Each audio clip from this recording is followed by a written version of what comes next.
एक सवाल जो हर साधक के मन में कभी न कभी जरूर उठता है, क्या माला से जप करना जरूरी है या बिना माला के किया गया जब भी उतना ही प्रभावशाली होता है? क्या भगवान गिनती देखते हैं या तुम्हारा भाव? आज इसी रहस्य को समझेंगे प्रश्न और उत्तर के माध्यम से। साधक पूछता है कि गुरुजी, क्या राधा नाम जप के लिए माला जरूरी है? गुरुजी बोलते हैं कि माला जरूरी नहीं है, लेकिन बेकार भी नहीं है। समझने की कोशिश करो। माला एक साधन है, तुम्हारे मन को एक दिशा देने का माध्यम है।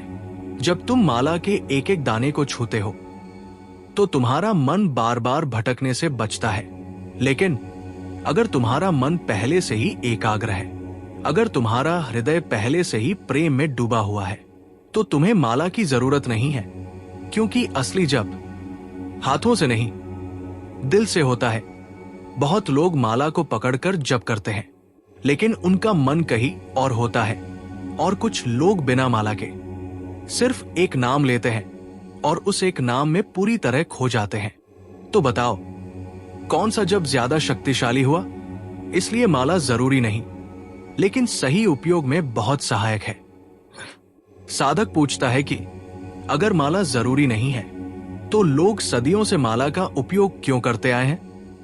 गुरुजी बोलते हैं कि क्योंकि इंसान का मन बहुत चंचल है। मन को एक जगह टिकाना सबसे कठिन साधना है, और माला इस चंचल मन को एक बिंदु पर लाने का उपकरण है।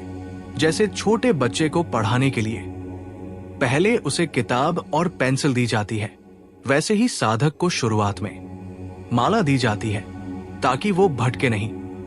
लेकिन याद रखना, माला सिर्फ शुरुआत है, अंत नहीं। जब तुम्हारा मन स्थिर हो जाता है तो माला अपने आप छूट जाती है। जैसे साइकिल चलाना सीखने के बाद तुम सपोर्ट वाले पहिए हटा देते हो, वैसे ही माला तुम्हारे आध्यात्मिक सफर के सपोर्ट व्हील्स है। साधक पूछता है कि गुरुजी, क्या बिना माला के किया गया जब ज्यादा ऊंचा होता है? गुरुजी बोलते हैं कि ऊंचाई माला या बिना माला में नहीं होती। ऊंचाई तुम्हारे भाव में होती है।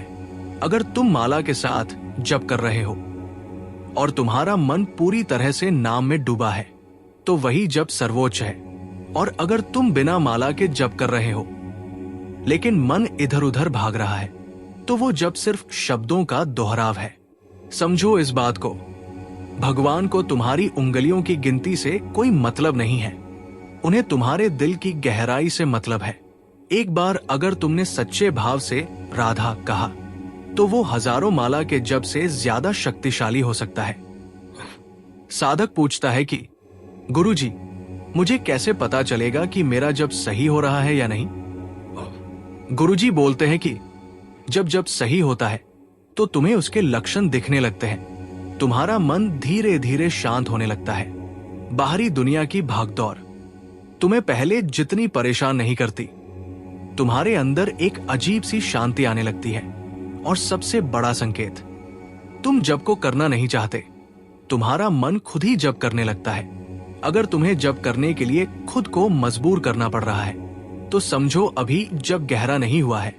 सच्चा जप कोशिश से नहीं, प्रेम से होता है।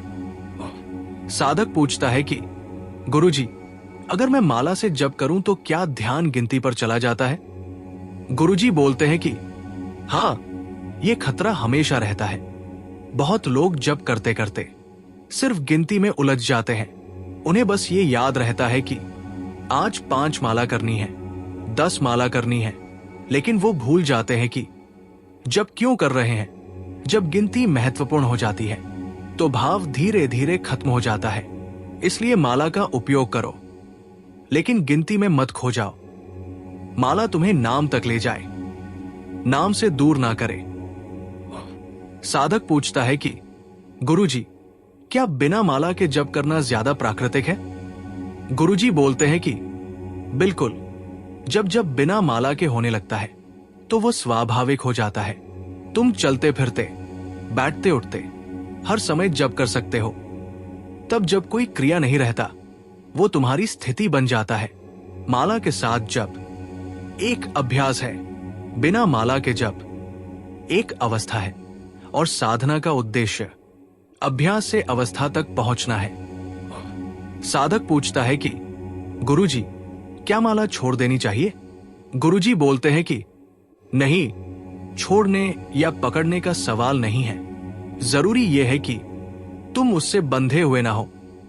अगर माला तुम्हारी मदद कर रही है तो उसका उपयोग करो। अगर तुम्हारा मन बिना माला के ज्यादा जुड़ता है तो उसे अपनाओ। साधना में लचीलापन होना चाहिए, जिद नहीं। गुरुजी बोलते हैं कि अंत में सिर्फ एक बात याद रखना, राधा नाम कोई शब्द नहीं है, ये एक ऊर्जा है, एक प्रेम है, एक अनुभव है। माला से जपो या बिना माला के, अगर तुम्हारा दिल उस नाम में डूब गया तो वही सच्चा जप है। और अगर दिल नहीं जुड़ा तो लाखों माला भी तुम्हें वहां नहीं ले जाएंगी। अगर तुम सच में राधा नाम के इस रहस्य को समझना चाहते हो तो इस चैनल को सब्सक्राइब करो, क्योंकि यहां हम सिर्फ ज्ञान नहीं, अनुभव की बात करते हैं।